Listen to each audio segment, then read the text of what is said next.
Good evening. Good evening to everyone. Let's see how many people we can get.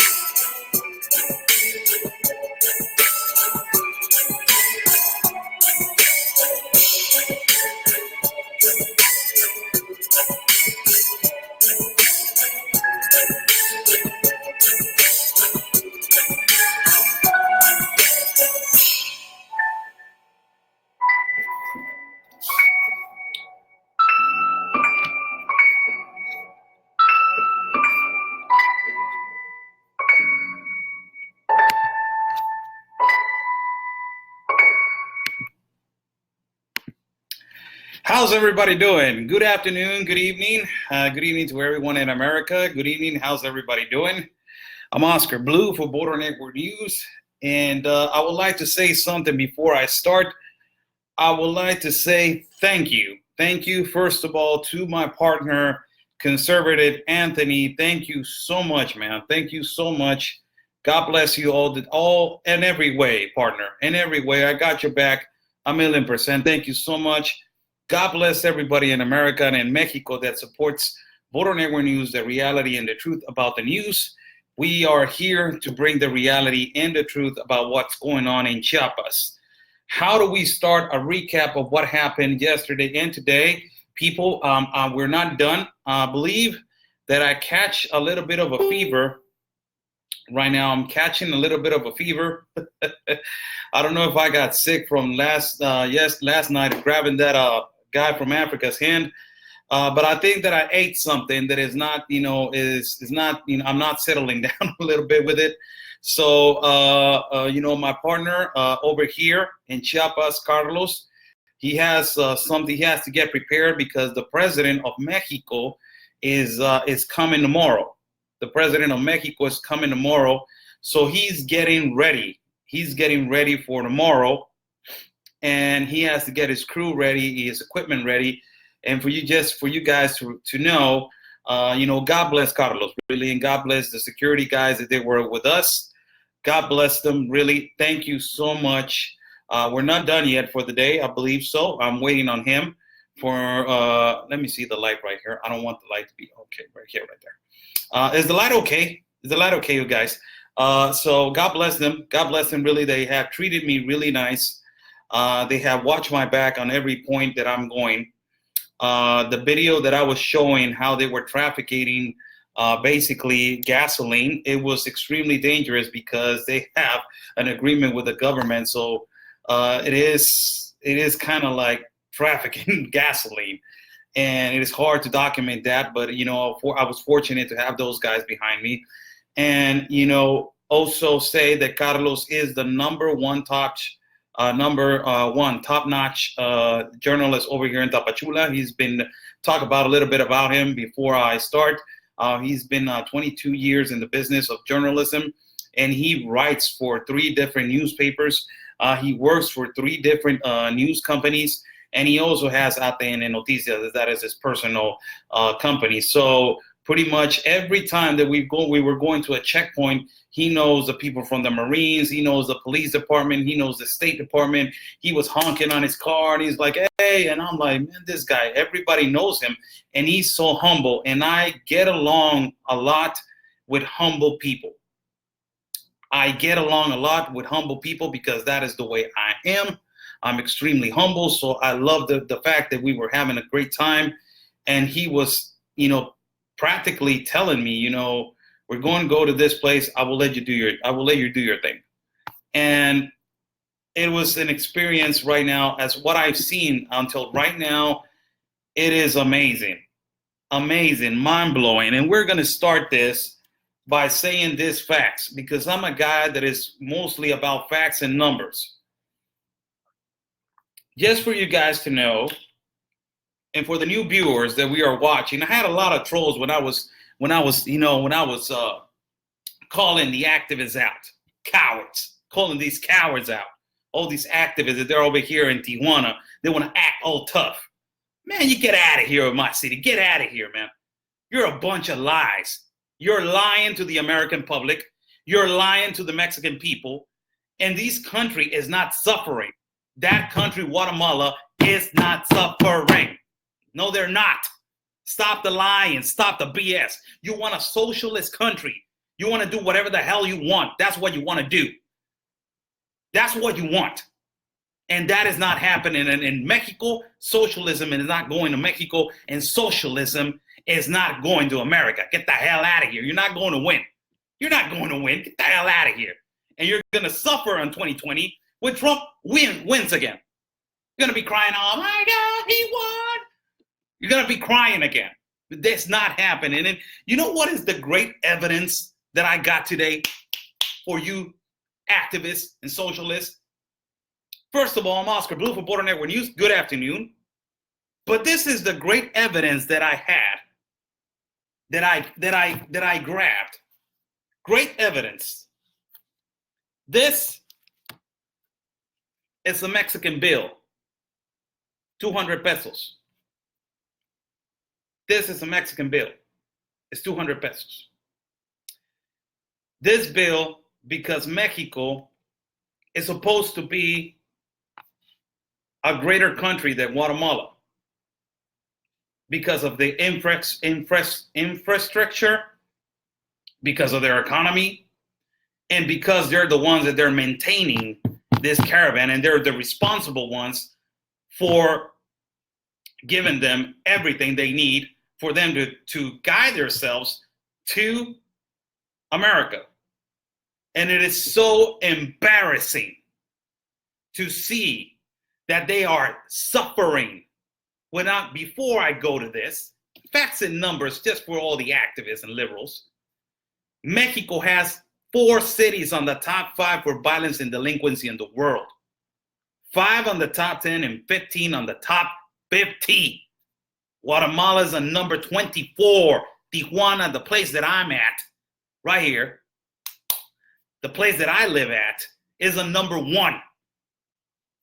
And you crying about, oh my God, they're dying over there. As soon as you step in, man, it's going to be horrible. Oh my God, it's going to be so horrible as soon as you step into Guatemala. And this, I wanted to address this first as I start. This is a Mexican bill. And this, people, is no comparison to this. This is a quetzal. A quetzal is a Guatemala money. A quetzal is more valuable than Mexican money. For every dollar, it's 7.50. And for every dollar in Mexico, it's 18.40. Double in a little bit more than 20%. Wow. And you're suffering. The economy is really bad in Guatemala. But they're saying no. They're saying that they don't have no jobs over there. Believe me, straight to the fact, I saw a river witness how they were trafficking without paying taxes and the import and export, and how they were trafficking everything. Water, beer, clothing, families, everything. So you're talking about a country, a third world class country that is Guatemala, that is better than Mexico. This shows us that the economy is better than Mexico. You don't see Mexicans in a massive number claiming the asylum right now and trying to destabilize the economy of the United States. You don't see that. You see this. Embarrassing. Better than Mexico. Embarrassing. That's the number one thing. I get here. First of all, I want to apologize to all my followers. My flight was at 12 o'clock at night on Tuesday, and, practically Monday, but it was Tuesday. From Tijuana, I landed at 5 o'clock in the morning, change of 2 hours in Mexico. And from Mexico, I had to leave at 10 o'clock in the morning. So I had to wait for my baggage. That is like 1 hour. I went to get some breakfast. And I was kind of tired. I took the plane at 10 o'clock in the morning, and then I landed in Tapachula at 12 o'clock at evening. So basically, it led me to Carlos picked me up, and he was like, "We're going to work." I'm like, "Well, the hell with it. I haven't gotten no sleep." I was like, "The hell with it. One day it doesn't hurt, man. Get the hell out of here." So I'm like, "Let's go." So number one thing that is really an impact over here, extremely an impact over here, is the Suchiate River. How there's no division between two countries. How is the liberty of building a water raft that is basically has been a commerce, and how these people are getting money, two countries, how they're coming together and working together to traffic illegal things, and it's normal, and the government is not doing anything about it because they're paid off, but it's normal to traffic a lot of beer from Mexico to Guatemala and sell it more expensive over there. Not only that, to traffic clothing and to traffic whatever you want. And the most important thing is that you don't know who's coming from Guatemala to Mexico and from Mexico to Guatemala. You can just water raft to the other country and then come back water rafting to the other one. And there was a question from a particular lady that she said, "Why don't they just go on the bridge? Why are they suffering crossing the river and they don't go on the bridge?" Exactly. You hit the point. Exactly. You're really smart. Exactly. You know why? Because they're crossing illegal things and they don't want to go to customs. Exactly that right. So it was extremely amazing to see for my own eyes, man, to see how our sovereignty is basically nobody's land. Nobody. Everybody can cross back and forth. You kill somebody in Guatemala, water raft, you're in Mexico, you go to the north, you're done. You kill somebody in Mexico, water raft, Guatemala, stay there for 2 months, then water raft, you come back and that's it, you're done. You're good. You're good. There's no customs. There's no border. There's no wall. There's no nothing. It was an embarrassment to see that. Now, I get there, and I started to see all these commerce coming in back and forward. So I was pretty amazed that nobody was doing that. And I was looking at Carlos, and Carlos was like, come on, man, this is a daily day basis. And how can you get accustomed to that? That is my second thing that I was looking at him, that this is typically a normal thing, really normal. So I'm like, wow, how can you get accustomed to that? And we hopped into this water raft. We hopped into this water raft because I told you guys I want to cross the river. I really want to cross the river and see and experience it by myself and show you guys how you can cross the river in a water raft. So I hopped in the water raft. I'm start crossing the river, and there's people talking on the water raft in the little boat. They're like, "Oh, where are you from?" I'm like, "Oh, I'm from Mexico, I'm from Tijuana." "Oh, okay. Oh, we're crossing." They're like celebrating that they're just violating the law. It is so normal that they're celebrating. They're violating the law. "Oh no, we're just coming back and forth. We're just coming over here to Mexico to buy groceries." We do that in Tijuana. We do that a lot every weekend. That's how the economy from the border businesses in San Diego, they get a lot of money, a lot of entrances of money, economy from the people that they coming in from Tijuana. That's why the line is too long in Tijuana to cross 400 cars, 4, 5, 6, 7, 8 hours to cross. But they buy a lot of stuff. They buy a lot of things.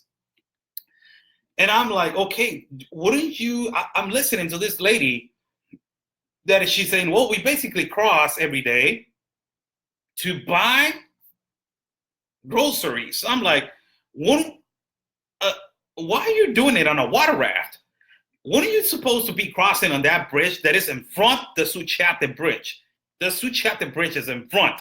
So why are you crossing through over here? Why? Because in the Suchiate Bridge, they need documents, and you got to register like they did to me with an ID, and you got to register while you're buying. But it's impossible to not realize that You got the Mexican customs, and there's people crossing there in front of your faces, produce, market, merchandise, back and forth. Back and forth. It is horrible, really horrible. Sovereignty of Mexico, there's none. There's none. There's none. So I crossed to Guatemala. I'm basically going by parts, people. What happened on Tuesday, and then I will explain what happened on Wednesday. So basically, I crossed to Guatemala. I stepped into Guatemala, and I'm like, what's up? Like, oh yeah, you're in Guatemala, Oscar. I'm like, what? Yes, you're in Guatemala. Now you're stepping into Guatemala land. It is impossible. Yes, you are. I'm like, what the hell, man? What the? When? So my feed got dropped as I am showing people crossing back and forth with families and kids.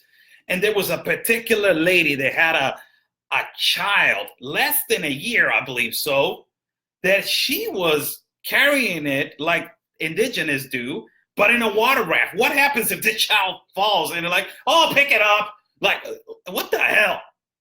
So I get there and the feed drops. The feed drops, why? Because the company, the phone company of mine, it drops because of the signal. So as soon as, it is amazing, it's something that it covers into certain territory. So it crossed, as soon as I crossed, the feed dropped. So I had to buy a chip from Guatemala and put it on my phone. And, they straight hustle me over there. They straight hustle me with a chip. I buy the chip for like, I don't know how many gigabytes, and it didn't last at nothing. And I started recording as I'm walking. I'm seeing a lot of capitalism.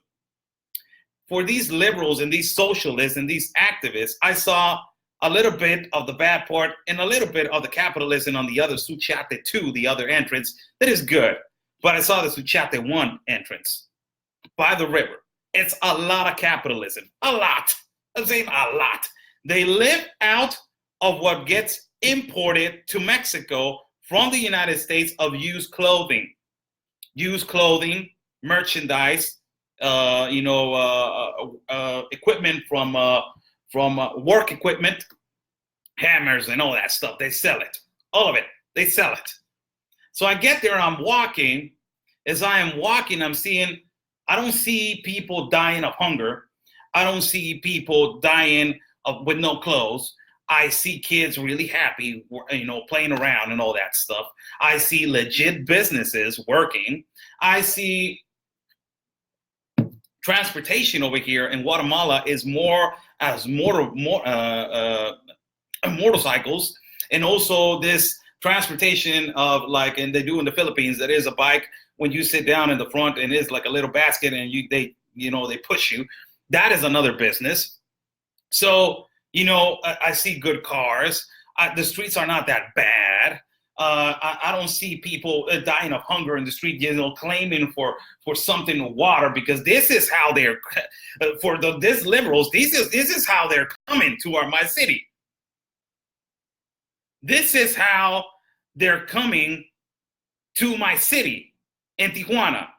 This is how they're saying, oh my God, we're just dying, and there's no food over there. There is food, there is commerce, there is capitalism, and there is legit businesses. There is everything. So I get there, and I have a problem that I want to, later on in the feed, I will tell you, if you guys can, please help me out with a better phone. This phone, it heats up. It heats up. It's not built for these temperatures. Wow, the weather over here is bad. Tapachula is beautiful, really. Mexico is beautiful. Tapachula is beautiful. But the weather in Tapachula in Guatemala is heat into the fullest. Man, it was humid and it was hot. So the phone was getting, was heating up, and it cut down the feed, and I had to, put it on a freezer and a cone factory that they had over there. And I got it out. I put the phone on top again, and we started broadcasting from a particular park. This park is in Tucunuman. Tucunuman was one of the places in Guatemala that really got affected with the caravan. It is a park that is part of Ayutla. Ayutla was full and packed with immigrants, and you can see, some immigrants here and there. And I had a long talk with this young kid, 12-year-old kid, that he was riding with us, and he was just, I want to be with you guys. I want to be with you guys. So I'm like, okay, ride with us. So we were sitting at the park, and I was talking to him this is a 12-year-old kid. Come on. How can a 12-year-old kid explain these things? How traumatic this is for a 12-year-old kid. And this is amazing what he's saying. He's just explaining what was happening over there in the park. They were having sexual relations, the immigrants, that were defecating on the park. They were using drugs and selling drugs. They were prostitution. They were, doing every disgusting thing that you can imagine. They were doing it right there. Until the mayor, he explained, he came over there to the park and he said, like, I get the hell out of here. Out. Go to the migrant shelters. So we started recording there. We stopped the feed, and then we started recording as we were directing ourselves to the biggest shelter, that is the shelter Casa Migrante. We got those ones in Tijuana. As a matter of fact, they were doing an interview today claiming that they didn't have no money and didn't have no support. Hell out of here with that. So we were walking back. As I'm walking to another street, I see a lot of capitalism still. People making money out of, merchandise that America doesn't want, and it's sold over there. That is good businesses. I'm like, okay, where's the poverty? I'm still looking for the poverty. And a lot of people are like, duh, you're not going for the red zones. Okay, if we're going to talk about red zones, or we're going to talk about poverty zones, and every country, get the hell out of here. I'm just go to Tijuana, go to the east side, go to all the way to the mountains, and you're going to see that. Go to San Diego and go to the parts that they're suffering, and you're going to see that. Go to San Francisco, and you're going to see that. Go to Boston, you're going to see that. Go to Chicago, you're going to see that. Go to New York, you're going to see that. Get the hell out of here. If we're going to try to fix every country that has poverty and just a corner and a little corner, and because of that, we want asylum and we want the United States. Well, what the hell? You're going to just... How in the hell the United States is going to provide for all those countries? Well, it might as well support the whole world. Might as well. So if that is your excuse, you're stupid. Get out of the feed. Really, you're stupid. So as I am walking, I'm asking myself,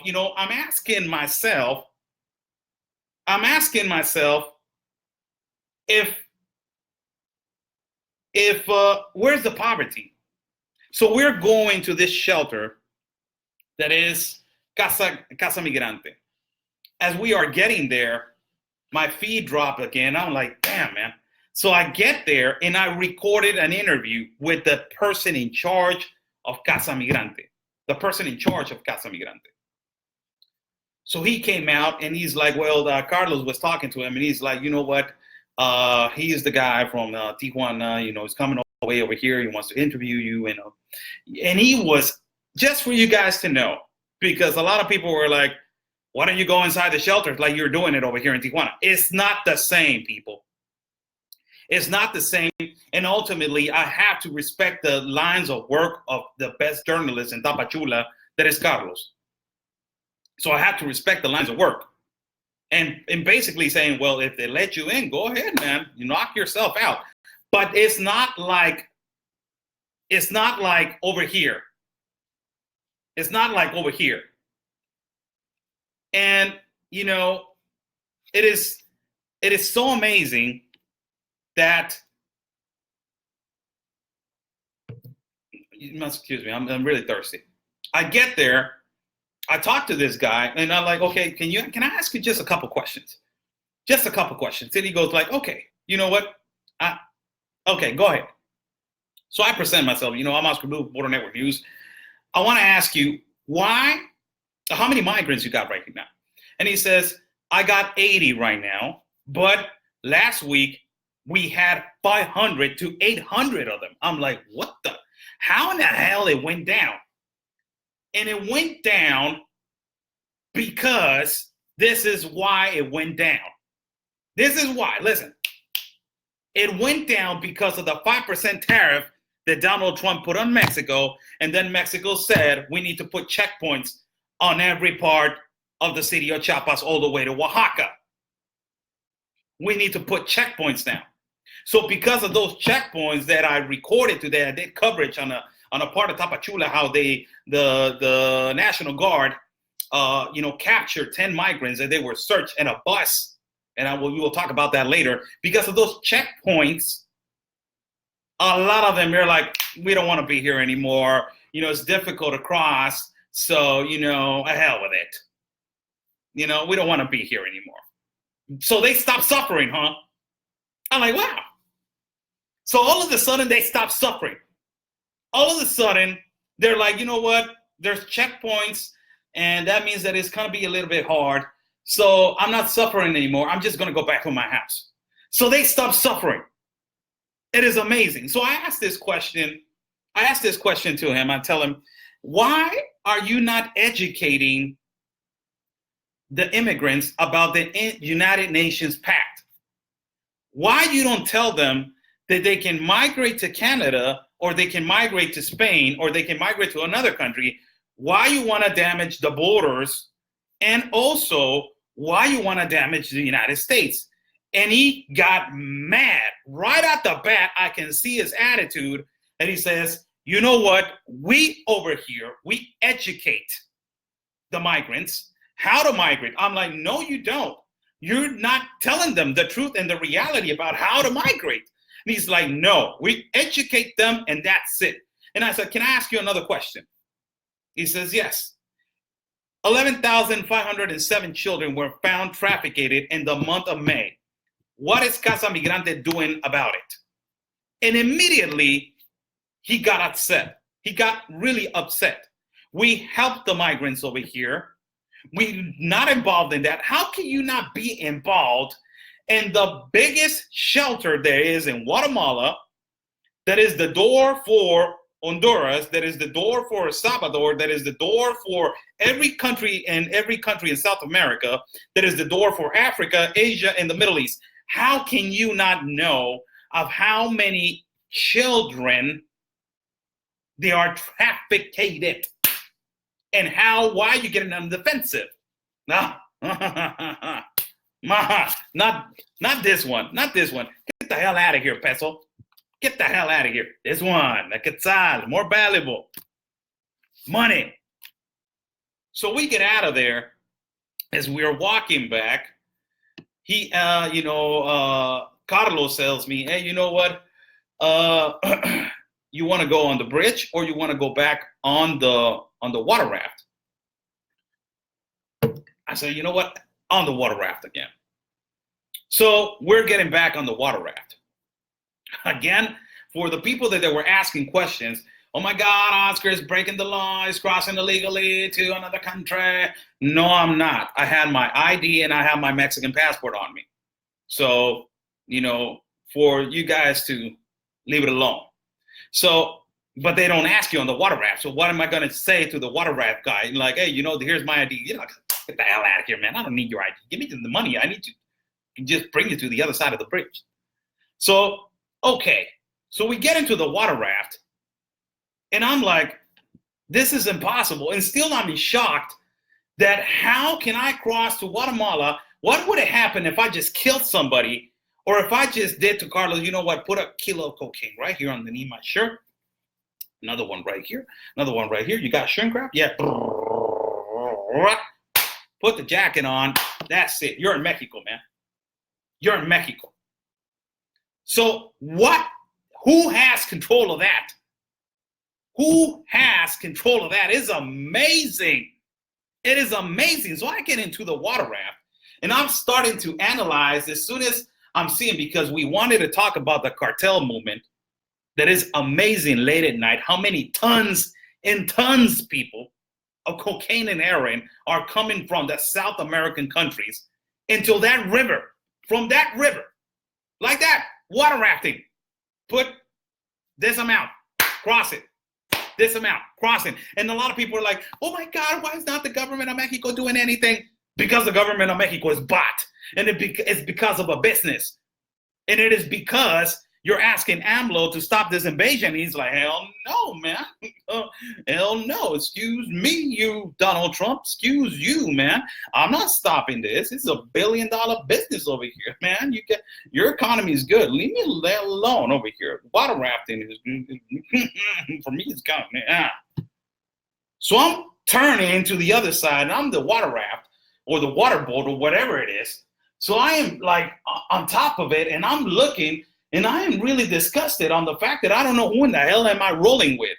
What this guy has on his backpack, what this lady has on her baggage, whatever she was bringing, and so I'm just like walking back. I'm in the water raft, and this guy's like we are in Venice, but it's Chiapas. So he's like pulling it and doing. I'm like, wow, man. I'm amazed. I'm like, wow. So I land on Mexico again. Good. I'm in Mexico. Okay, I'm in my country. Whatever happens, and I forgot something, get on the water raft. Come back. So they charge you 50 quetzales for to be on the water raft. Okay, where is it? This is 100 quetzales. 100. This is 100 of this ones is twice as this. 2 of this ones is 1 of this ones. 2 of this ones is 1 of this ones. How many is this one? This is apparently $10, $11. This one is the value of almost $10. So it's twice. Embarrassing. So I get there into Mexico, and I stopped to interview a guy that apparently he was kind of like drunk, dry. He was under the substances, but he was from El Salvador. He was a kid, and I started explaining, you know what, you know about the United Nations Pact? Do you know about, migrating to Canada? Do you know about, migrating to Spain?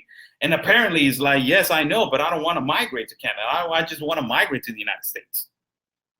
Amazing. They don't care about other countries. They care about only the United States, and you tell them, but you know that they don't want you over there. Basically, I tried to tell them that, but in kind words, so I can get information out, because a lot of people on the feed were like, you got, man, I grabbed him, Oscar, pull him down, tell them that we don't want him there, tell them that I hate him. Like, I can't do that. I'm a reporter. I need to get information. I need to act first kindly, and then start working myself in. Let me work. You guys think that I was not watching your comments, but it was some comments I was like, man, these people really, wow. So I get back, and after we grab a bite to eat, I go back to the hotel, take a nice shower, and then he tells me, you know what? We need to go to the immigration center Siglo XXI. So what is Siglo XXI? Siglo XXI is the immigration center that we've been talking about the whole time. All these people, all these patriots from the United States and patriots from Mexico that we talk about Siglo XXI. Siglo XXI holds up, is the entrance and the migration center, and is the entrance to Mexico. Is where they take them, and there's the immigration center. So I get there, and I was, again, shocked on how these people from, the majority were from Africa, they had an attitude, oh my God. What is happening in Spain and what is happening in France, that they don't care about the citizens of their countries, and they're hitting them, hustling them, hurting them, and with an attitude that you owe me and I need to be over here because it's my right. I saw that as soon as I got there. I was with the phone, and they were looking at me like, what are you looking at? I'm in my country. What the hell are you looking at me? That was the shocker. As soon as I got there, that was pretty much it. It landed me on a place that I was looking at Carlos. I'm like, why are you so complacent, man? Why are you letting these people be aggressive on your own territory, on your own country? He's like, take it easy, take it easy. It's not like that over there. So I had to like measure down, okay, I'm here to investigate, I'm here to report. As soon as I'm walking over there, like, don't go too deep. I'm like, man, no, stop. I'm going in there. So I went in there, and I had a really good interview with a guy from Ghana, a guy from Cameroon, and two youngsters from Haiti. The guy from Ghana, he was telling me basically that they have a problem in Ghana finding a job. There's no jobs. Economically, they are really bad, and there's no future for their children. So they're migrating to Mexico because they want a better life. It doesn't matter which country, but they want a better life. So if they see Mexico as an option, they will stay in Mexico. But ultimately, they want the American dream. Ultimately, they want the American dream. The shocker was when I started asking the guy, how do you got here? How did you get here? And he starts explaining that he traveled 10 countries, that we already heard this on an interview that I did on another shelter that is called Alianza Migrante. I interviewed a guy from Congo over there that it was on that particular shelter, and he told me around 8 or 9 countries. So this guy from Ghana, he told me 10 countries, 10 to get to Mexico, and count in Mexico now, if he gets to the United States, it's going to be 11 countries. Now landing on the United States is going to be 12 countries to migrate. So you ask them, who paid for it, right? Who paid for it? And of course, people, a lot of people in the feed, they're lying. Yes, they're going to lie. Of course. Of course they're going to lie. They're not going to tell you they got there by a coyote. They're not going to tell you, some organization from America paid it. They're not going to tell you George Soros paid it. They're not going to say that. They're going to say they paid for it. I got here on my own, and they paid for it. So they said Africa, apparently, and this is continuous investigations of people from Africa, and mostly a lot of people that are investigating this, they know that they're migrating to Brazil. And Brazil was the number one thing why they got out on the International Pact of Immigration. They got out of the UN Pact because of all the people that they were receiving freely. They don't pay for it anymore, but they're getting immigrants from Africa. So this guy got there from Africa and then all the way up. And right now he's over here. And I was explaining to him, do you know about the United Nations Pact? And he kind of knew of the United Nations Pact. And also he told me, you know what? I don't want to migrate to the United States. I want to migrate to Canada. So I was surprised. I was really surprised as we were having a conversation. I was really surprised. I was like, okay, this guy wants to migrate to Canada. Until the guy from Cameroon, he was standing right behind me.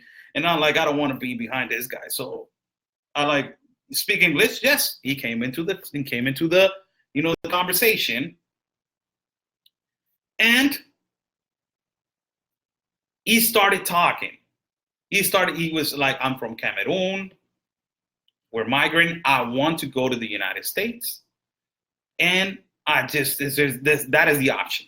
So I just told him, you know what? Do you want me to be your friend, or do you want me to tell you the truth? Because if you want me to tell you the truth, I can tell you what is happening and how impossible it is to get the asylum in the United States. Do you want me to be your friend? I will tell you that it's like the activists and the liberals over there in America. Do you want me to be your friend? I will tell you, I will comfort you and tell you that there's big possibilities of you migrating to the United States. When is a lie? And he's like, tell me the truth. All right, I'm from Tijuana. This is what is happening over there. And there's 3% chance for you to get the political asylum. He's like, wow, I didn't know that. there's a 3% chance. Apparently, the problem over there in siglo XXI with the immigrants from Africa, apparently there's a race problem. Number one, there is always a race problem with, I'm sorry, there's always a race problem with, African people. There's always a race problem.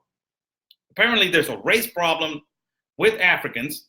And apparently this, I believe it 1,000,000%. There's priorities on race. There's priorities on who gives them first the permit. But why? Why? You get people from Africa, they don't have that much money. But you get people from Cuba, they got money because they have a lot of people in the United States that they have money and they're sending them money. And also, they're giving priorities to the people of Central America because they speak the same language. And it's hard for them to translate African people. It's hard for them to speak to Mexican authorities because they don't know how to speak Spanish. And the only language that they have is English. And Mexican authorities, they don't know how to speak English. So you're having a back and forth problem. Back and forth, back and forth. So apparently that's a problem. Although the Mexican authorities and immigration authorities are corrupt. That another thing that I wanted to reassure, and a migrant said by itself, like, yes, they're doing it. They're paying the Mexican authorities to put the asylum sheet on top of, Matumbo, the Kembe, and everybody, and like, hell with you, you're on top, Pedro, you're going in. Because he just paid me off. So they're doing that. That is another gigantic problem that they're having right there because they're not giving the people's rights. So question, I love this, question for human rights. Where the hell are you? Where you at? Where are you at? If you have the same power of the Mexican authorities, where are you at to take control of this? Man, you're so corrupt. Man, human rights is so corrupt. Man, the United Nations is so corrupt. Where are you to take control of this? You're the unhuman. You are the one that's making all these people suffer. You're the one that's telling them, go to America. They're paying it, and they're not. I've seen it with my eyes. I interview these people, and they don't even know what the United Nations Pact is. They can migrate to Canada. There's a 3% chance to get the political asylum.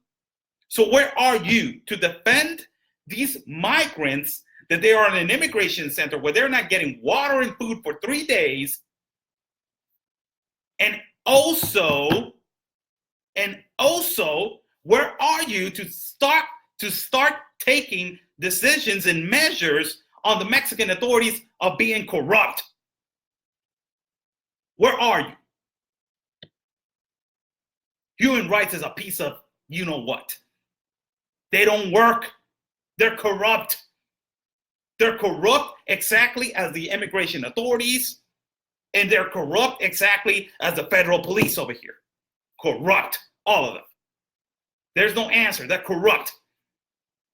So as I started talking to these guys from Ghana and these guys from Cameroon, I started explaining to them because this guy wanted like, oh no, there's a lot of poverty. There's a lot of poverty. I'm like, do you guys know that there's 350,000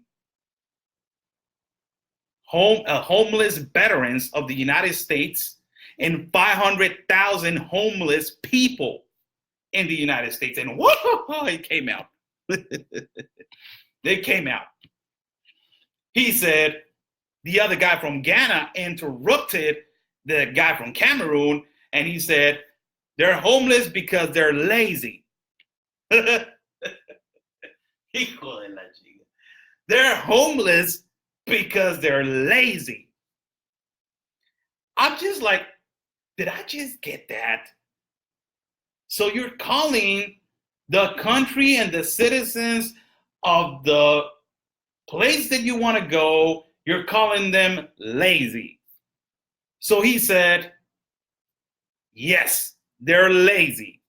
Oh my God. Like, look. So a veteran that just lost his leg and he's homeless, that I've seen a lot of them over there in 6th Avenue, people from San Diego, Tell me if they're still on 6th Avenue or downtown, if they're still living like that in critical condition. Man. Horrible. So I seen veterans without a leg back in the day, 2006, 7, 5, living there because the economy was really bad with George W. Bush Jr. And then, this guy, Obama, came in and it got worse and worse and worse. So I seen them right there. So that guy is lazy because he doesn't have a leg. That guy that lost his eye in a war is lazy because he's not looking. He doesn't look. He doesn't have his sight like it used to be. That guy, he lost his arm and he's paralyzed from one side. He's lazy because he can't move. So they're lazy. He just generalized everybody. He said they are lazy. Wow, like, man, this guy is like, whoo, you're on fire, guy from Ghana. You're on fire, man. So I'm like, I look at the other guy, and the other guy with his hands on his back. When you're arguing with a guy that he doesn't want to accept the reality and the truth, and he puts his hands on the back, and he's just like, like he's listening but not listening, and it's coming on from here. It goes out from here and from the back, like that. I was the guy from Cameroon. He was like that. I was like talking to him and telling him, yes, there's 500,000 homeless people, 350,000 homeless from veterans. They're lazy. 350,000 veterans, 500,000 homeless people. They're lazy. I'm like, both of them. Both of them they were saying like they're lazy. So I told them, okay, you're saying that they're lazy, right? Yes. I believe that we should fix every country. Don't you think so? He said, yes, I agree with that. So there's poverty in the United States. Why you want to go to the United States and there's poverty over there too? Don't you think that you should fix and fight for Cameroon? Don't you think that you should fight for Ghana? He's like, yes, but there's no jobs over there. I'm like, okay, all right.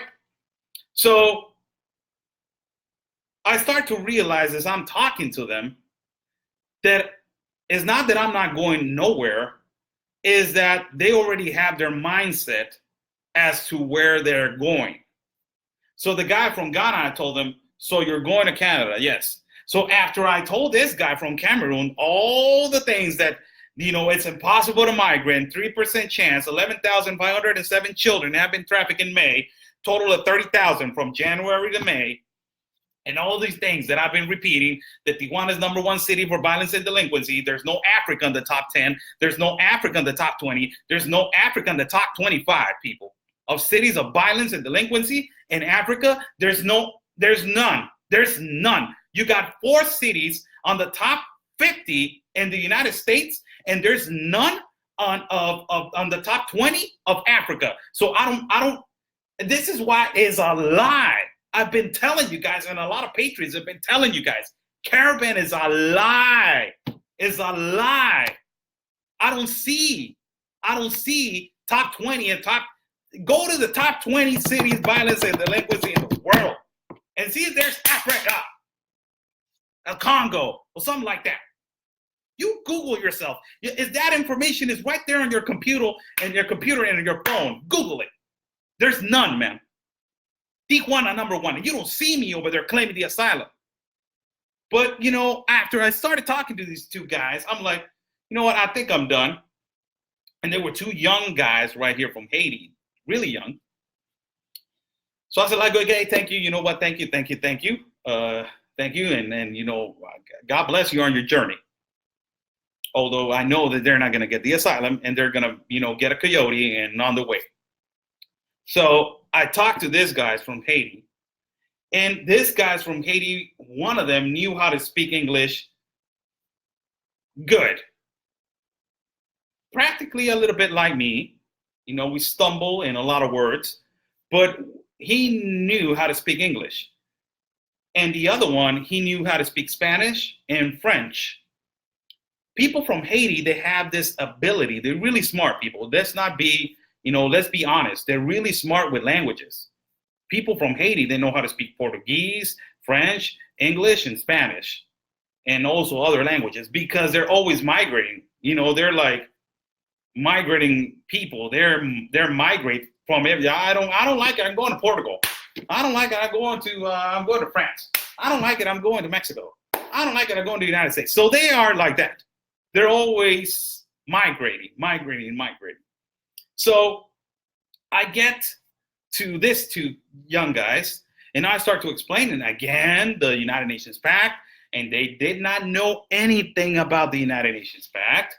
I asked them, what is your profession? And this was really amazing. One of them told me, I'm a teacher. In my country of Haiti, I was a teacher of English, and I was a teacher. I'm like, okay, you're smart.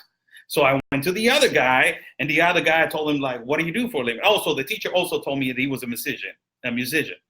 So I also go to the other guy, and the other guy tells me I'm a musician, I'm a plumber, and I'm a journalist like you. So I'm like, okay, you got 3 things that you can do, and you know how to speak 2 languages. That's great. I'm like, okay, so what's going on do you know about the Clintons? Do you know about the Clintons, that they took a lot of money from Haiti? Do you know about that? No, we didn't know about that. That took me to the other question, another analysis that I had with these 2 people. This is the problem, people. There is a humanitarian crisis, not in 154 countries. There is a humanitarian crisis in the world. There is. It needs to be fixed by their countries, not by the United States. Not by the United States. It needs to be fixed by their countries, not by the American people, not by the American tax dollar, not by the American medical care and welfare. It needs to be taken care of their countries. That's why I told these guys that it is their country's fault, because they're not explaining to them that there's a slight possibility of them getting the asylum, that the United States of America does not want, not immigrants, the United States of America wants immigrants to migrate legally and correctly, but they don't want an invasion. That this is what it is, an invasion. So whose fault is it that they are suffering like that? Is it the Mexican people? The liberals are saying, and these people from socialists, that they want socialism, they're saying, my God, the United States is so great, it's the United States' fault. So is it the Mexican people? Is it the American people? Nope. It's their own countries. First of all, if they're not going to fix the economy, all right, they're not going to fix the insecurity, that's good. All right, why don't you explain to your people why they cannot migrate to the United States? Why don't you do a sermon that it will say, this is the United Nations Pact. It's 154 countries. These are the countries that you can migrate. The United States is not one of them. But I wanted to go over there, man. No, Mutombo, you can't. You only can migrate to this, and this. Leave the United States alone. He doesn't want it. What are they trying to do? We already know that they're trying to cave the United States and push the United States so hard so they will open their borders. That's what they want. And that's what we're watching right now. That's what we're seeing. For that interview for you guys to see it is on my page. Now, what happened on the next day? We went again. This is amazing. Amazing. We went to the other entrance. This is the Suchiate 2. And it's so amazing how you're getting vehicles. This is why, if you Google, for people that they are not saying that there's not a tariff, Google and please read. Google and please read. The motor vehicle industry is the industry that is mostly the most important in the world. I already said these numbers, but just to repeat your guys, 307,000 million was what Mexico exported to the United States in 2018. 188.1 thousand million is what the United States imports to Mexico. What they import more? Vehicle parts and vehicles. What does Mexico export more? Vehicles and vehicle parts. That's why Donald J. Trump wants the motor vehicle industry again over in the United States. That will bring excellent economy back to the United States, but they will take economy from Mexico and it will damage a lot of people that already have jobs. But let's remember that Donald J. Trump is worried about his country. Leave it alone. So what happened in Chiapas is I am going again to the Suchiate 2 exit to the customs into Guatemala. There's a line, a huge line. It was not huge, but there was a line, and it's supposed to be 1 kilometer of a line of cars that they're importing to Guatemala, that they've been import to Mexico, and they are sold in Guatemala. Exactly what a lot of Mexicans do, that they go and buy cars in the United States, that they had a bumper to bumper, or they have a little scratch here and there, or, you know, the transmission humps on the second gear or whatever it is. You know, those cars that they're sold cheaper, these people, a lot of people, they have a lot of residents from the United States and a lot of Mexicans and a lot of people from Guatemala also, that they travel all the way to the United States and buy these cars. And we don't even know if they're stolen cars also. I do want to reaffirm that, because that is a great statement. I can't be saying they're stolen. I can't be saying that. It's a possibility that they're stolen.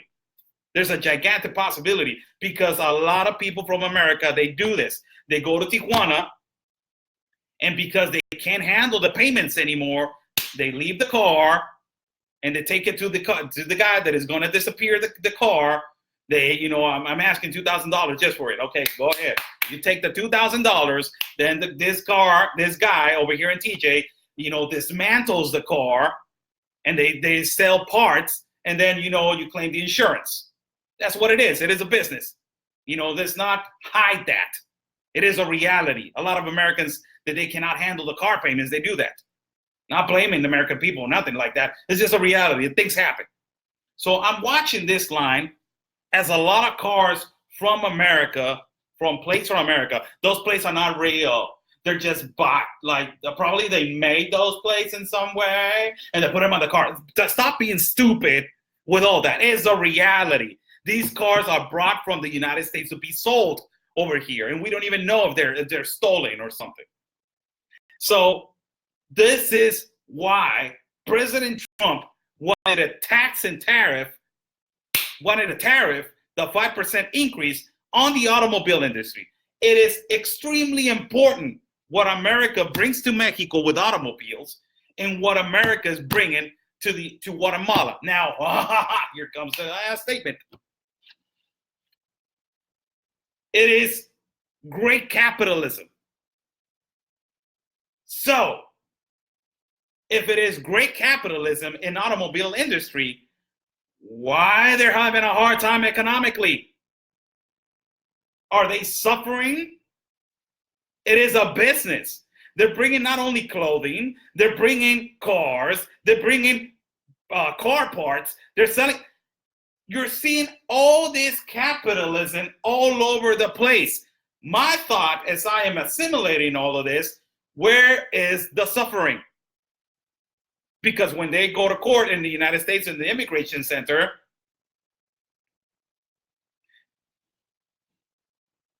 get your facts together, bro. What facts do you want, Cesar? What facts? Because of the Democrats. I know the Democrats. I know that it is because of the Democrats. What facts do you want me to do? Talk to me. Man, I got the facts.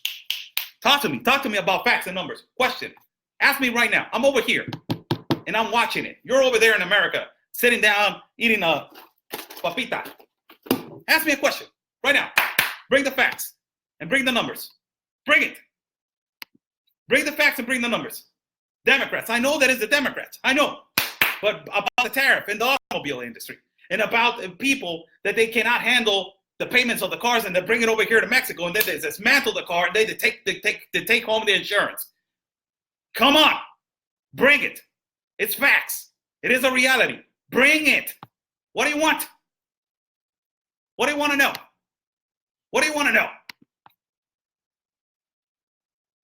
So, I crossed to Guatemala, and it is amazing how easy it is, how easy it is to cross to Guatemala. I was hiding my phone like this on my knee, and I was crossing to Guatemala. I was crossing to Guatemala. Nobody pat searched me. Nobody searched me. Nobody knew who I was. Nobody asked me for an ID. Nobody asked me for a passport. Nobody asked me nothing. I landed over there. I was like, I'm over here. And they were like, I didn't realize that I was already in Guatemala. I didn't realize that I was already in Guatemala. I was like, what the hell? I'm already in Guatemala. Yes. I'm like, okay, what's up, Guatemala? I'm like, I was right there. So I was checking on the Suchiate 2. There's 2 entrances. On the Suchiate 2, there's a rock that says the division between Mexico and Guatemala. So how stupid it is that you look at the river and you're like, okay, half of the river is Guatemala, half of the river is Mexico. So how can you divide a river? First of all, how can you be like, okay, I'm crossing the river. Hey, don't cross that right there, that fish. That fish is crossing to over here, so I can pick it and then sell it. Or if it crossed back, like, how can you divide a river? Really, it is amazing. And what we were recording at the time that I was right there is just people crossing merchandise like they were doing on the water rafts, but crossing with gigantic backpacks, merchandise. We don't even know what they're crossing. We don't even know what they're doing. We don't even know what is on the backpack. So, question from somebody that they asked, intelligent question. I like this one. If the bridge is right there and the customs is right there, why is he crossing through the river? Is he hiding something? Apparently no, right? Apparently this guy wants to just cross through the river because he likes the exercise and he wants to get some swimming lessons. Apparently that's why. And it's so embarrassing for me as a Mexican citizen to see this, to see how they're invading our sovereignty and how they're not paying taxes in our countries, because it is, in comparison to Tijuana, it is amazing. It is amazing in comparison to Tijuana. It is amazing. Over there, you don't see this as so openly like this. It is just so amazing.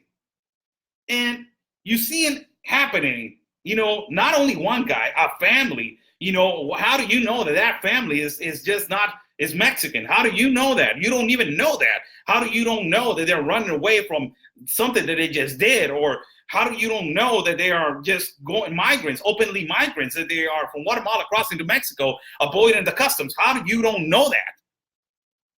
It was amazing. So I go to Guatemala. I land in Guatemala, and this is what I wanted to get out of Guatemala. Where's the suffering? I want to see, where's the suffering? Where is it? So I'm walking and I'm seeing this beautiful building on the top with all these mountains, and it's just forest, man. It's just beautiful. Guatemala is really beautiful. I would tell you guys, it's really beautiful. And I'm walking to this street, And I'm just watching a lot of capitalism, mom and pop businesses on left and right. And I'm like, well, this is nice. But I'm just like, where's the suffering? Man, I'm like, this looks better than LA. This looks better than some parts of San Diego. This way looks better than some parts of Tijuana. This is great business right here. Where is the suffering? Where is the, I don't have money? This is nothing in comparison to this, the quetzal. So we found out, a great thing, that the dollar, that the money, the quetzal, is more valuable than the peso. So if they put an excuse that they're running because of economy, is because they're lazy. Let me bring it to you. They're lazy because their economy, a dollar is 7.50 quetzales, and a dollar is 18.50 pesos. So they're running away for economy, hell out of here. For violence and delinquency in Guatemala, hell out of here also. You're number 24 in the world. Don't lie. You're lying. As I am walking to these streets and I'm seeing the immigration office right there, that is a joke. Really, it's a joke. The Guatemala immigration office is a joke. Why am I saying that is a joke? Because it's the Guatemala immigration, and you can walk by to Mexico, and as I just did, like steps away. So why you have an immigration office if you're not even going to do your job? It is just so, I really don't get it, but it's just money. So I'm walking, and I'm watching all this all these capitalism business. It's just a lot. It's just a lot of businesses. And then I see comments. I see a few comments that I want to address these comments. I see a lot of comments that I'm just saying, I'm waiting for the suffering. I'm waiting for the people dying on the floor, like they're in San Diego.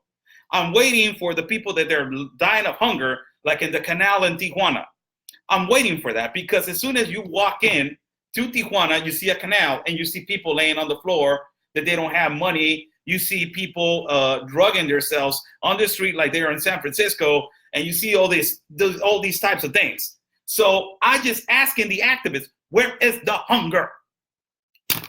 Where is it? I want to see it, man. I want to see it right here.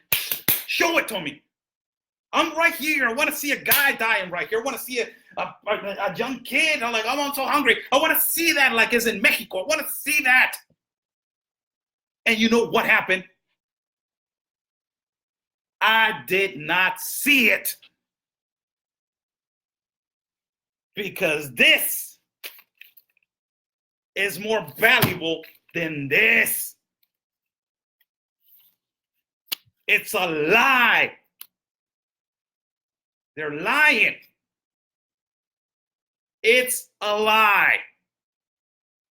And more embarrassing is, as I'm walking back again, and I'm recording again on the bridge, a guy just with a big backpack, again, crossing to Mexico, and just like that, get lost in the jungle.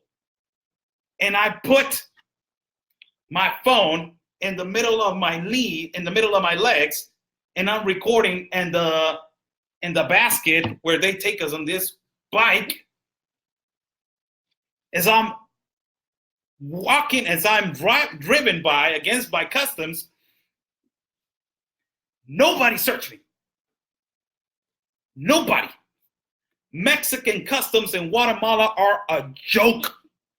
You're an embarrassment to our country. You're not doing your job. You are an embarrassment and you're corrupt.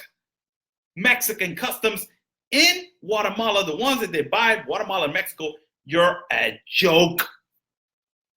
That's what you are. You're a joke. And it's an embarrassment as a Mexican to say that because you don't know who I am. You don't know where I'm coming from. You don't know what I did in Guatemala, what I did in Mexico. You don't know what I got underneath my clothing. You don't know nothing about me. It is a joke. Es una vergüenza. Somos una vergüenza. We are an embarrassment. There's no national security. Like our AMLO said, la soberanía nacional la vamos a proteger y México se encargará de los pobres. It's a lie. National security, we're going to protect it. In our sovereignty, we're going to give it its best. And we are going to take care of the poverty. Lie. Embarrassing. Wow. Embarrassing. Awful. Disgusting. Really, it blows you away how it's so different from the United States. How America is so organized in their customs. And how America is so organized in Border Patrol, and how Americans, a lot of Americans are so pampered and they don't realize how good they have it. Still, not like they used to, but they have it still good. And how Americans are not supporting their customs and their Border Patrol. Amazing. We walk back. I cut the feed, and Carlos tells me, you know what? We're going to go to one of the checkpoints and the National Guard. Next subject. Lie. Again, before I say that is a lie, next subject. And he wanted to go to pick up his wife and then drop his kids and all this stuff. So I'm rolling with him. He has obligations to do. And tomorrow he has a gigantic day, as he is the only one that is going to be authorized to ask questions to the president. Look how important. I'm really proud of Carlos. I'm really proud. He's going to be the one that is going to drop the bomb of the immigrants over there and see how it goes and see what he responds. But as I'm driving back, a lot of people are asking me, what's up with the National Guard? It's a reality. It's a reality. So this is the rumor. National Guard of Mexico. Tariff. You do things right. The United States told them, you need to secure your country, man. You need to secure your country. So AMLO says, I'm going to do it, Trump. I'm going to send 6,000. Trump says, like, 6,000, huh? Well, that's impressive. For first calling, that's impressive. I'm impressed, AMLO. So AMLO has been lying to Trump since he started. We already know that. He's a lying person. He's a lying individual. He lies, lies, lies, and lies. Our president is lying to Trump. He's lying every day. Every day. I'm going to take care of it. Don't worry about it. I'm stopping them. I'm deporting them. Well, how much are they deporting? 300 out of 5,000? Yes, I got to take care of he's lying. So he came to an agreement that he was going to send 6,000 immigrants. 6,000 soldiers from the National Guard to guard Chiapas. Aha! Key word right there. Key word, people. To guard Chiapas. So they got specific. Guard Chiapas, you mean the shelters, right? You mean where they're escaping, right? You mean where they're causing the problems at the border, right? Yes?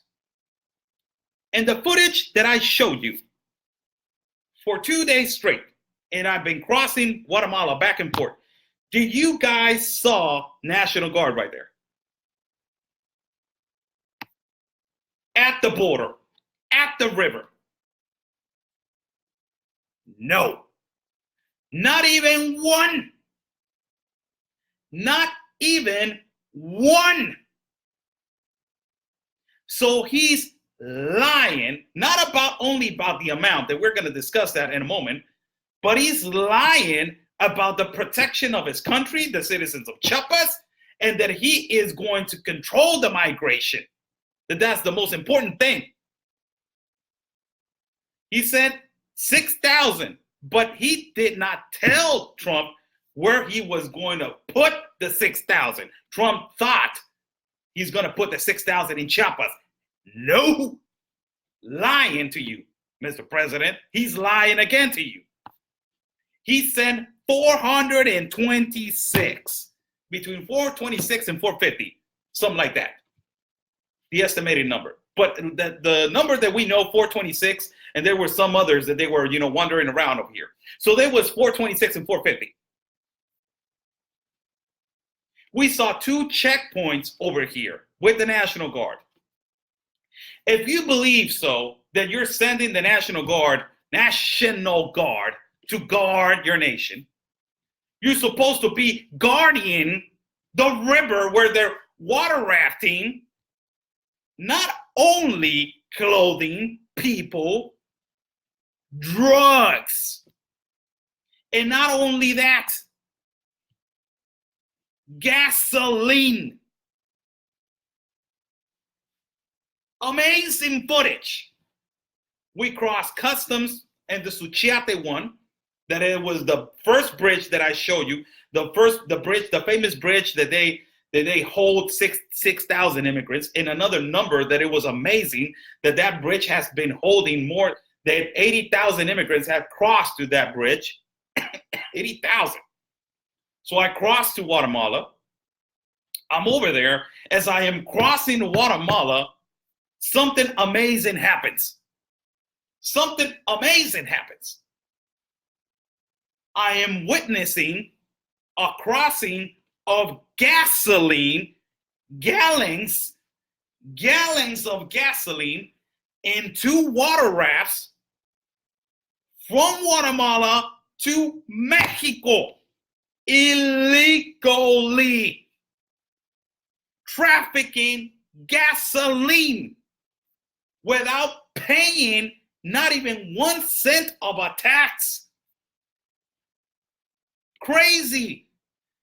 And you got the Mexican customs more worried about people recording than people trafficking gasoline. Now, let's go for the good one. Oh my God, every Mexican citizen was like so proud of the huachicol. The huachicol is the people that they steal gasoline from the gas pipes. That is also considered huachicol. So AMLO was saying, I'm stopping the huachicol, and everybody's like, you're not. You're lying again. You're lying, and we just witnessed a video of people trafficking gasoline, and that is only in the middle of the day. Imagine, well, these people do it in the middle of the day, whatever, but imagine what happens at night. You don't even imagine how many tons they move of drugs. So it's not only we knew about the gas. Remember, I did a video about that not too long. I did a video a long time ago about how they were trafficking gasoline, and they were using people from Guatemala to traffic to another place and another place. Remember that? Remember I told you that? And now we got it on video. So it's a fact. They're trafficking illegally gasoline. Amazing. Not taxes, not nothing. Also the beer. That's somebody saying beer. Beer. In amounts that they can just piled up on top of the raft. That raft can hold on onto 50 people. So we caught that on video. So if you're seeing that trafficated to Mexico, where is the 6,000 of the National Guard? That is the problem in Mexico, the gasoline. But not only that, you see people from a country that is Guatemala crossing to Mexico back and forth, and some of them are going to say like, I want to go to the States. I'm going to stay here. Where is the National Guard? Where is the 6,000 that you told me? Apparently, he wants to put 1,000 only National Guards in every state. Which states? Tabasco, Oaxaca. Tabasco, 1,000. Oaxaca, 1,000. Veracruz, 1,000. Yucatan, 1,000. Chiapas, 1,000. And there's another one that I'm forgetting. So he wants to put 1,000 on every state. 1,000. Is it enough? Let's not even say 1,000. 6,000. Is it enough for this? Why are they not stopping that? Why they are not doing anything? It's too much commerce, man. As I can see, it's too much back and forth. It's too much money. But it's illegal. Yes, it is. Who's stopping it? Nobody. Amazing. Amazing. Amazing footage. Amazing seeing gasoline, how they're trafficking in gasoline. Amazing. Amazing seeing the tracks of the beast. And nobody has protection over that borderline. Amazing. Amazing seeing how they trafficking and how they trafficking not only food, beer, gasoline, people, back and forth to Mexico. Amazing. How nobody's vigilating our frontier. We don't have no authorities. We don't have, our sovereignty is getting damaged in Mexico and it's getting damaged in the United States by that entrance. Amazing.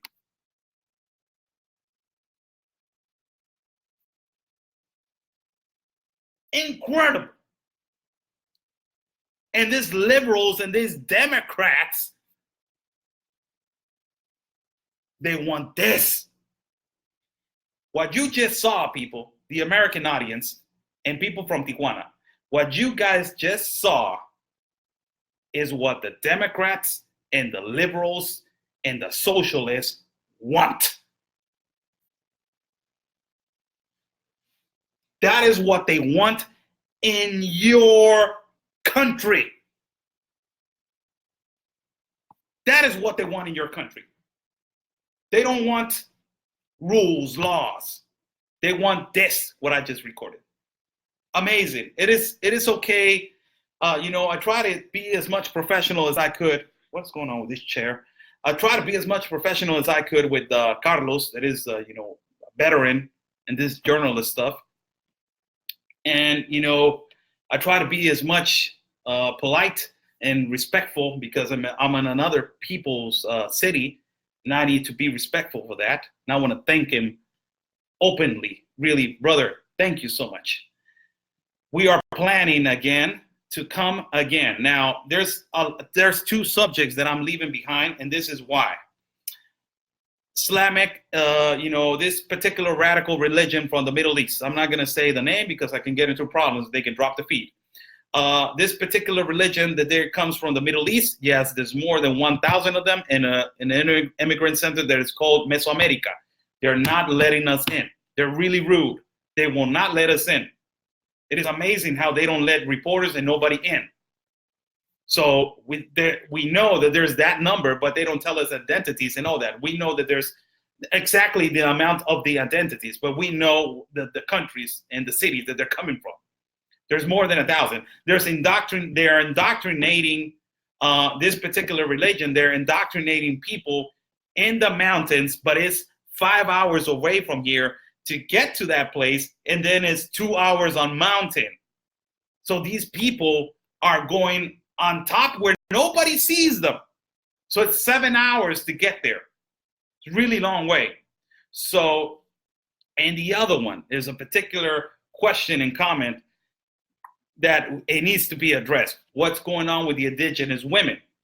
That they're taking away their land, they're violating their rights. Yes, but it's exactly the same way. As far away as another part of the city. So it's really hard to get there. And it's like 4 to 6 hours to get there.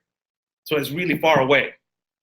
So on our next trip, I will plan, and let's see if the American public will support again for me to come over here and for me to come and investigate again. We will go not only to Guatemala, but we will go to the mountains where is the reality and the truth. And I want to go in less than, let's say it, let's say it. And I want to go and investigate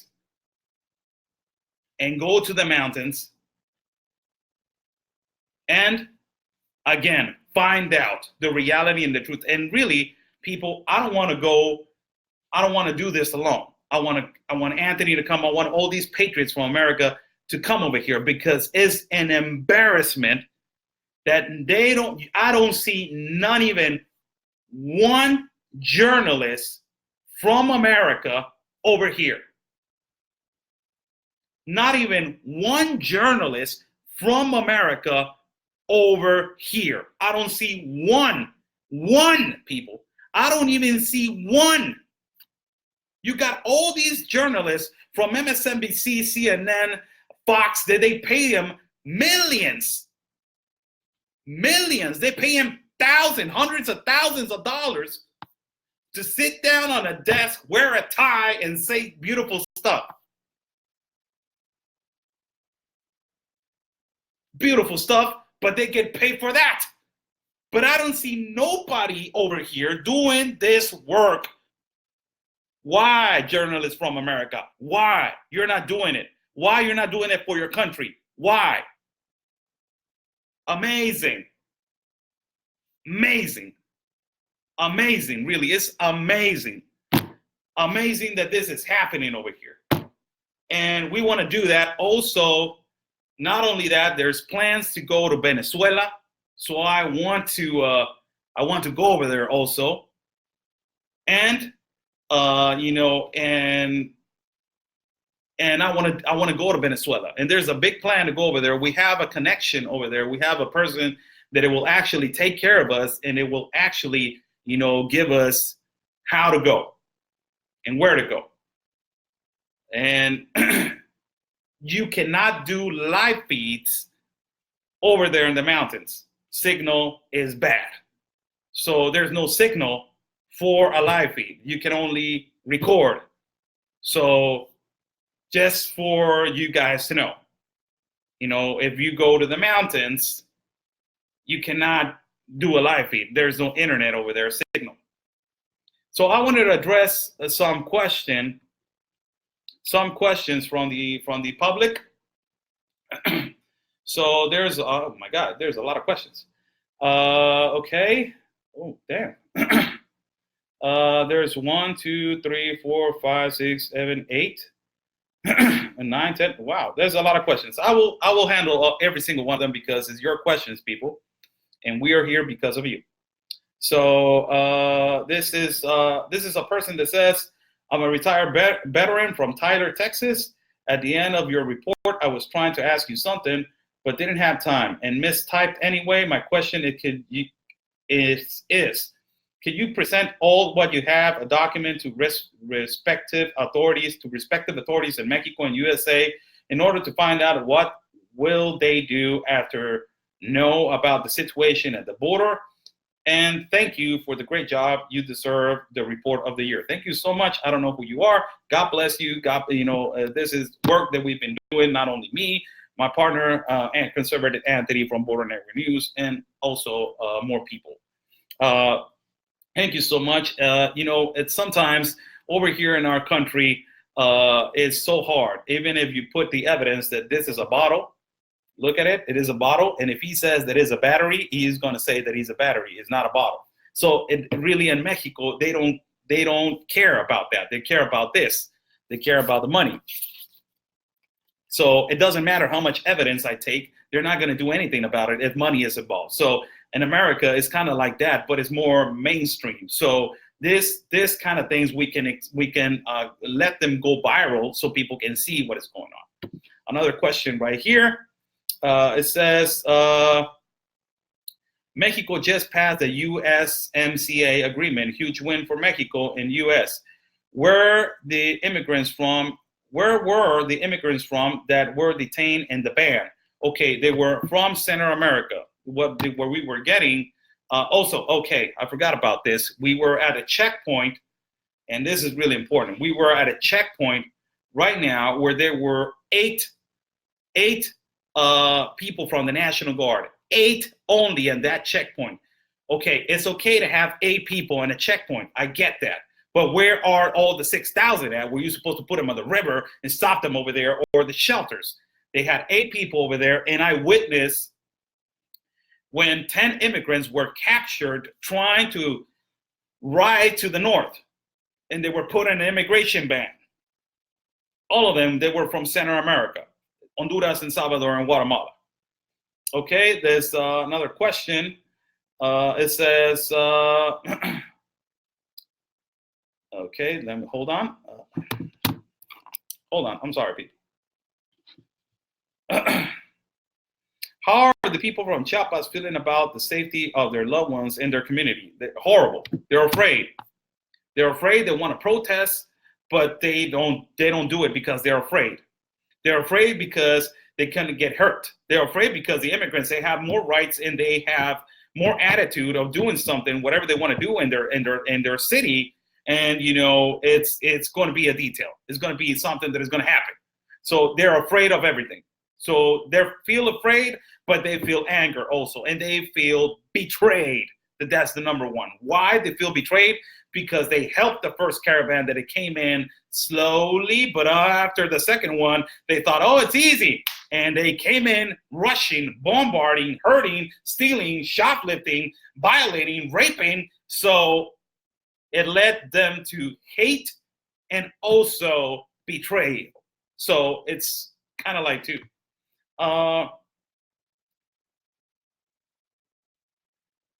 How do you get enough money to travel all the way to the USA border?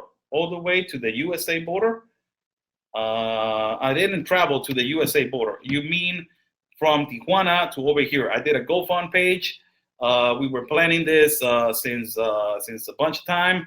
Our account was flagged by I don't know what reasons, and it took a little while to come over here. And I came over here on a GoFund page that everybody contributed and everybody donated. Thank you so much. God bless you. I'm really going to be appreciated for the rest of my life. I hope that I'm doing a good job for you guys, and I hope that the information that I'm bringing you guys is relevant and is the information that you guys need. Another question: you are granted asylum. If you're granted asylum, how do you plan to support yourself? You're asking me. I'm not going to ask for asylum. No, I will not. It's just if you're asking a general question. If you're asking a general question, I would not know, because that's what I'm asking immigrants. What is the thing that you do for a living? And yesterday I saw 2 people from Haiti. One of them was a teacher and the other one was a musician and a plumber. So they have good. Some of them have how do you say it? That they know how to do something. I don't know. I get stumbled sometimes in English. But if you're asking me if I could ask for the asylum, no, I won't. I'm trying to help my country. I'm trying to help my city of Tijuana, and people really want to bring me to the United States. I appreciate that with all my heart. My dream is to go to the United States. Yes, it is my dream, but I want to go job skills. Yes, thank you. Thank you so much, Hills. Job skills. So they have job skills, but my dream is to go to the United States, but go legally. Go to the front door, not jumping. Go legally. 3, what do you plan on doing if you can't find a job? Will you go back to your homeland? If you're asking me that question again, I don't know if you're asking me that question, why you're asking me that question, because I'm not seeking asylum. I believe that they were asking the person that I was interviewing at the time. So if you are granted asylum, how do you plan to support yourself? That is practically, the people that they were I was interviewing. And the other one is, what do you plan on doing if you can't find a job when you go back to your homeland? I don't think that they are doing that. That's why the United States needs to cut all the medical care, all the welfare. They need to cut that. If you cut the benefits, There's no more entrances, and there's no more 188.9 billion spent on immigrants. There's no more that. So cut the benefits and leave it alone. Because they already know that they get benefits, and if they don't find a job, medical care, welfare, that's it. So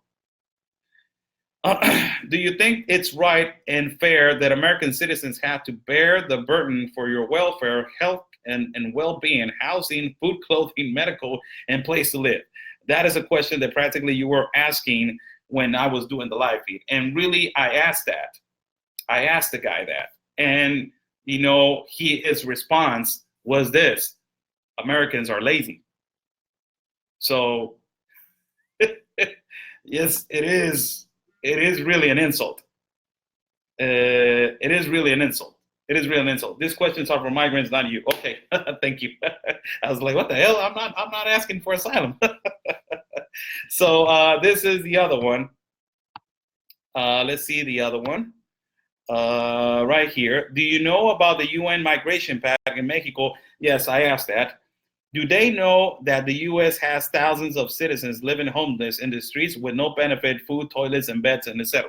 Now, I want to ask you this question to the American public, because we are complaining a lot about situations that they're happening in the United States. That there are a lot of people that are homeless, a lot of veterans that they're homeless, and all that stuff.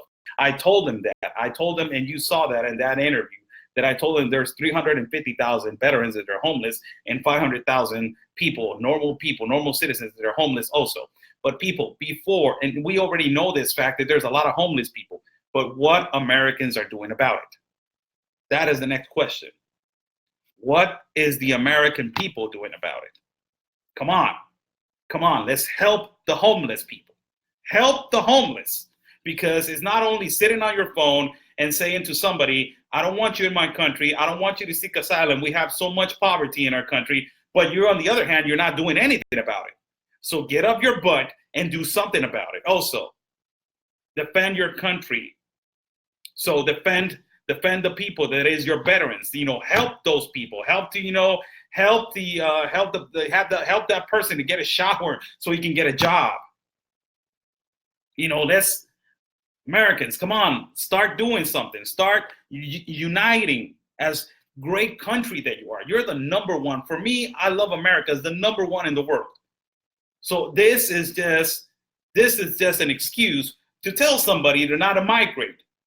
So if you're a person that is saying, you know what, there's a lot of homeless people in the United States, I hope that you're the kind of person that has, justification to say, yes, there's a lot of homeless people, and I'm helping for that to stop. So Americans need to be doing this work, dirty work on the floor, helping homeless people, bringing them food, helping them get a job, clothing, whatever it is. They need to start doing that. There's a lot of patriots that they're doing it, and I love it. Another one. How could they feel if they were forced to financially support thousands of illegal aliens How would they feel, if they were forced to financially support thousands of illegal aliens for an undetermined amount of times? I will believe that they won't. I asked this question to one of the migrants, and I told him, how would you feel if I would go, that's why I told them they need to fix their own countries. And they say, yes, because we have in Mexico 60 million in poverty, 28 million in critical condition, 68 million without medical care, 350,000 veterans in the United States homeless, more than 500,000 people homeless in the United States of America, and they're trying to get better, but they're not trying to get better for the rest of the world. They're trying to get better first for the American people, and then, okay, migrate correctly, immigration reform, let's do this. It's steps, but they don't want baby steps. They want to run. That's the problem. That's the gigantic problem. So those were your questions, people. I'm waiting on Carlos to call me. He has a lot of things to do. I'm sorry and apologize if I'm not working right now in the field. I'm right here. I'm at the hotel, sitting down, talking to you guys and doing a recap of what it has been in this two couple of days. Also, I'm feeling kind of sick. I got a fever. I don't know how I got it. I think I ate something that is bad. There's nothing that I grab, you grab an immigrant, and because that, I don't know, really, I don't know, but I'm feeling kind of like I got a fever.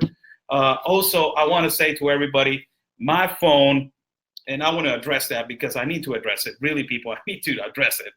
I'm going to do a post right now. If you guys can really contribute for me to get a good phone, because apparently this phone is not built for heat.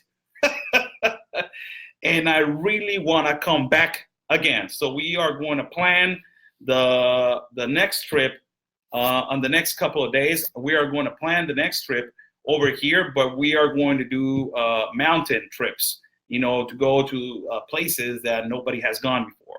Also, you know, and to get there, you need a good guide. So it's not like you're going to get a typical guy and I'll pay you and you take me. No. And also, you know, you can't get in there without proper people permission. So we want to plan that. And ultimately, also, I want to ask you guys, you know, if you can, you know, we can get a better phone. And also the Gitmo, it broke. It broke from the handle that grabs the phone. So that will be, you know, that will be that will be great if you guys can help me with that. So there's my PayPal. I will really appreciate if we can contribute so I can get a better phone. This phone is done. He has done a great job. Thank you so much, phone. You've done a great job. You've been a great worker. Thank you so much. So I want to just, you know, tell you guys that I'm doing the best that I can. And I want to bring you guys more live feeds and all that stuff in Tijuana and Mexicali and Tecate and the shelters and all that, and then travel and go to Venezuela, and why not go all the way to South America and also go to Haiti. I want to go to Haiti also, to travel to Haiti and to bring you guys a reality and the truth about Haiti, if it is a reality. And you know, like I've been right now to Guatemala and it's a lie. And, you know, I want to do all those things, but, you know, GoPro, that will be nice. You know, I wanted to take up some pictures, but, you know, that's okay. It's okay. We're moving. So, you know, it will be really nice if you guys can contribute for a phone, if I can get a better phone, and also buy a better phone and buy, you know, a new Gitmo, the stabilizer. Buy a new Gitmo, because the one that I had and the one that I got from a donation, thank you so much. God bless you. It broke. It did what it had to do. I've been using it for more than 6 months, and it done. So thank you so much, everybody. I will be in touch with you guys in a few moments, and I will tell you guys if we are going live or not. The thing is that tomorrow the president, AMLO, is going to be over here in Chiapas. He's going to land over here at 12 o'clock at noon. And he is going to be doing the interviews at 3 o'clock in the afternoon over here. My plane tomorrow leaves at 11 o'clock in the morning. So I have to be there 2 hours early. That means that I have to be at 9 o'clock in the morning. So basically tomorrow I'm not going to do anything because the plane ticket leaves really early. So I'm waiting on Carlos to see if we're going to go out and watch some immigrants in Mesoamerica, or also in Siglo XXI, so we can get more interviews. He's getting ready and preparing himself with security measures over here where AMLO is going to be, and the permits that he needs to get in and all that stuff, and for his partners that they do exactly the same thing, that is journalism. So also a wind guard for the phone, that will be great. Is he bringing his 6,000 troops? He ain't bringing nobody, man. He got some troops for him, but he ain't got nobody to guard his city and his people. That's the worst thing. I want to thank everybody. God bless everybody for their support since yesterday. You know, I was exhausted. You know, I was kind of slow. Yesterday, I was really kind of slow because I was really tired. And I didn't get no sleep. It was more than 12 hours. From 12 to 12 is 12. And then it was more than 20 hours awake and going. So I want to thank everybody that they, you know, I had to be a little bit of, you know, slow because I was really tired, but I did the best that I could. And today was awesome. Today, I stayed with the footage of they trafficking gasoline to one country to another. Gasoline is extremely dangerous. It is amazing. Gasoline. What happens if 1 gallon lands on the river and a kid is swimming and all of a sudden he opens his mouth, he eats gasoline? That also is damaging the ecosystem. Amazing. So I want to take a few comments from you guys. Go ahead. It's 8:16 over here. It's 8:16 at night. I want to take a few comments from you guys. Whatever comments you want to throw up, we'll read them right now. You still ain't got no sleep. I had like 6 hours of sleep. That's okay. Thank you for all your hard work. Thank you so much. Nancy, great job. Thank you so much. Oscar looks flush and feverish. I don't know what that means really. That was crazy with gas. You did a great job. Thank you so much. They're selfish for me. Yeah, appreciate all your great reporting. Thank you, Martha. Yeah, Patricia Carter here in Louisiana. Thank you so much. Broadcasted centers. Thank you so much. What happened to the naval officer who were supposed to be on the river? Not naval. It's supposed to. Oh, you guys. We don't have no Coast Guard, man. So you're asking for too much. Oscar, you're doing a great job opening our eyes. Thank you so much. You have a good taste in beer. Thank you. Yes. Yeah. Well, what a modelo. I drank one last night, and that just knocked me out.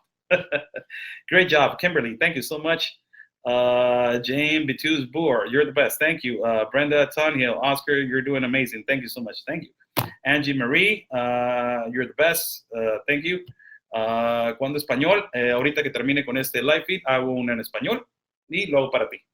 It means you you have a fever, aka temperature. Oh, okay. I'm all right. It's just a fever. Come on. Awesome job, Oscar. Thank you so much. Tomorrow, your last day in Chiapas. Yes, I'm leaving early in the morning, so it was a couple days trip with 4-night stay over here. Great job in reporting. Thank you. Get some rest. Thank you. Love all you do. God bless you. Let me see who else right here. Teresa Callis, love traveling videos. Joe Mejia, congratulations on all you have done and accomplished. Joe, you're a one-time follower. Thank you so much. You're amazing. Thank you. Gracias, Oscar, best reporter in the world. Thank you so much. Can you answer about Amazon? Amazon what? Amazon.com. Thanks, Oscar. Please take care. Okay, eat garlic. Okay, that's a private message him, and he will give you other options. Thank you, Robin.